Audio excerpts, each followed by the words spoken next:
बात है करीब 1200 ईस्वी के आसपास की। उस वक्त मिथिला, जो आज के बिहार का उत्तरी हिस्सा और नेपाल का कुछ भाग है, पर कन्नट वंश का राज था। राजा थे नरसिंह देव। एक दिन महाराज अपने पिता की समाधि पर गए। वहां उन्हें एक रहस्यमयी चिट्ठी मिली। चिट्ठी पर लिखा था, पुत्र, स्वर्ग में सब कुशल है, पर यहाँ एक योग्य पंडित की आवश्यकता है। अपने सबसे योग्य पंडित को यहाँ भेज दो। तरीका भी उस चिट्ठी में लिखा था। शमशान के टीले पर पुआल रखो और पंडित जी को उस पर बैठा दो और आग जलाओ। धुएं के साथ वो सीधे मेरे पास पहुंच जाएंगे। महाराज ने पंडित जी को कहा। पंडित जी भी तुरंत मान गए। उन्होंने कहा कि महाराज, मुझे बस 3 महीने का समय दीजिए। कुछ काम बाकी है, उन्हें निपटा लेता हूँ। 3 महीने बीत गए। शमशान के टीले पर पुआलों का ढेर लगाया गया। पंडित जी को बैठाया गया और आग लगा दी गई। पंडित जी भस्म हो गए। लेकिन 3 महीने बाद जब पंडित जी अचानक दरबार में आए तो सबके होश उड़ गए। उन्होंने कहा, महाराज, आपके पिता स्वर्ग में बहुत खुश हैं। मेरा काम हो गया, इसीलिए उन्होंने मुझे वापस भेज दिया है और एक चिट्ठी दी है। महाराज ने चिट्ठी पढ़ी तो उसमें लिखा था, पुत्र, पंडित जी ने मुझको सब कुछ सिखा दिया है। अब मुझे इनकी जरूरत नहीं है। यहाँ बस एक छोटी सी समस्या है। यहाँ कोई हजाम नहीं है। मेरी दाढ़ी और बाल बढ़ गए हैं। फौरन अपने दरबार के हजाम को यहाँ भेज दो। यह सुनते ही हजाम रोते हुए महाराज के पैरों में गिर गया और बोला, महाराज, पहली चिट्ठी मैंने ही लिखी थी।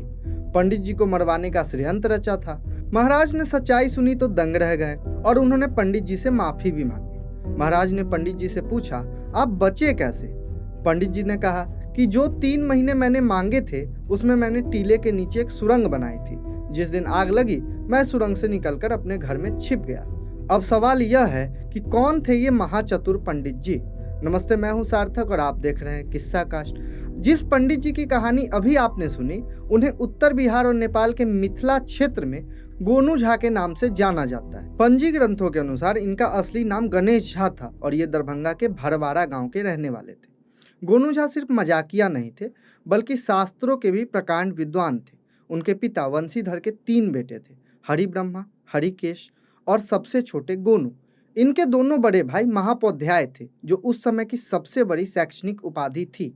गोनू झा को पंजी ग्रंथों में महोधूत राज यानी चतुराई का बादशाह कहा गया है। कई जगहों पर यह भी दावा किया गया है कि वे खुद भी महापोध्याय थे। खैर, गोनू झा मशहूर क्यों थे? अपने किस्सों के लिए। उनके बहुत सारे किस्से हैं जो उनकी चतुराई को दिखाती है। जैसे गोनू झा की बिल्ली। एक बार राजा नरसिंह देव के मन में अपने दरबारियों की बुद्धिमानी और सेवा भाव को परखने का विचार आया। अक्सर ऐसा हुआ करता था पुराने समय में। उन्होंने एक अजीबोगरीब घोषणा की। राजा ने सभी दरबारियों को एक एक भैंस और एक एक बिल्ली दी। शर्त बड़ी साधारण थी। 1 साल बाद जिस दरबारी की बिल्ली सबसे ज्यादा मोटी रहेगी, उसे शाही इनाम दिया जाएगा। 1 साल बीत गए। दरबार सजा और सभी दरबारी अपनी अपनी बिल्लियों के साथ हाजिर हुए। लगभग सभी बिल्लियां खा खा कर मोटी हो चुकी थी। लेकिन जब गोनू झा अपनी बिल्ली को लेकर आए तो पूरा दरबार हंसने लगा। उनकी बिल्ली इतनी दुबली पतली थी कि उसकी हड्डियां भी गिनी जा सकती थी। राजा नरसिंह देव ने गुस्से से पूछा, गोनू, क्या तुम भैंस का दूध खुद पी गए? तुम्हारी बिल्ली इतनी कमजोर क्यों है? गोनू झा ने हाथ जोड़कर बड़े ही शांत भाव से कहा, महाराज, मेरी बिल्ली दूध ही नहीं पीती है। मैं क्या करूं? राजा को यकीन नहीं हुआ। उन्होंने फौरन आदेश दिया कि दूध का एक कटोरा मंगाया जाए। जैसे ही दूध का कटोरा लाया गया और बिल्ली के सामने रखा गया, बिल्ली अपनी दुम दबाकर ऐसे भागी और दोबारा मुड़कर भी नहीं देखी। राजा हैरान रह गए। गोनू झा से पूछा गया कि उन्होंने ऐसा किया कैसे।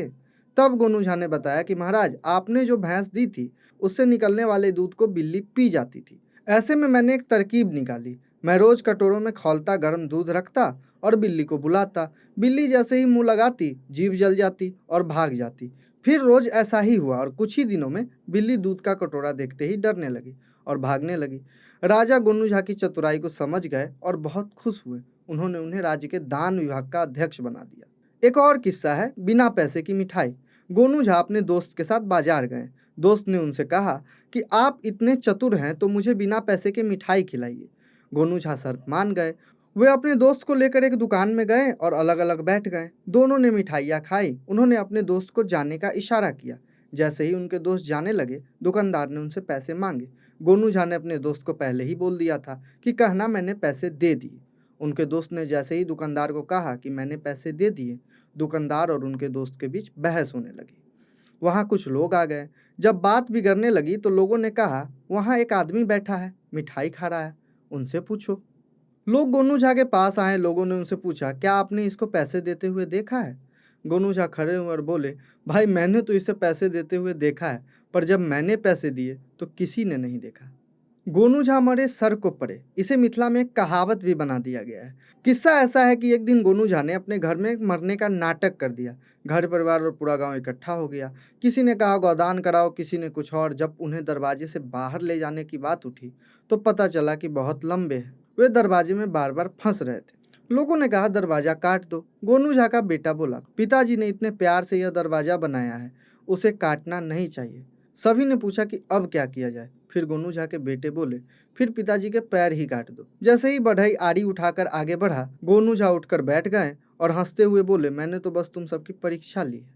खैर ये लोक कथाएं हैं, कौन सी कहानी सही है यह पता कर पाना मुश्किल है। शायद ही उनकी अद्भुत चतुराई के कारण समय समय के साथ प्रसिद्ध हो गई। अब सवाल ये है कि उनकी मृत्यु कैसे हुई। कहा जाता है कि गोनू झा बचपन में काफी मंदबुद्धि थे और काली माँ की सेवा करते थे। जब माँ प्रकट हुई तो गोनू झा ने उनके कई मुखों और हाथों को देखकर वही सवाल किया कि जुकाम होने पर आप नाक कैसे पोंछती होगी। उनके इस भोलेपन पर माँ प्रसन्न हो गई और उन्हें महान विद्वान और वाक्पटु होने का आशीर्वाद दिया। लोक कथाओं के अनुसार यह सच है कि उन्हें यह वरदान मिला था कि वे कभी किसी तर्क में नहीं हारेंगे। कई जगहों पर उनकी मृत्यु का कारण अत्यधिक हंसी या स्वैच्छिक समाधि बताया गया है। कुछ क्षेत्रीय लोक कथाओं में इस बात का जिक्र आता है कि वे एक साधारण व्यक्ति से बेहद अजीब शर्त में हार गए। तो ये थी कहानी गोनू झा की। आज भी मिथिला के स्कूलों और कॉलेजों में गोनू झा की कहानियों पर नाटक के कार्यक्रम किए जाते हैं। गोनू झा का कद मिथिला में इतना बड़ा है कि आज भी बिहार सरकार उनके सम्मान में गोनू झा हास्य व्यंग पुरस्कार देती है, जो यह साबित करता है कि उनकी चतुराई सिर्फ कहानियों तक सीमित नहीं है, बल्कि वे मिथिला की संस्कृति का एक अनिवार्य हिस्सा बन चुके हैं। देखते रहिए किस्सा काश। जय हिंद।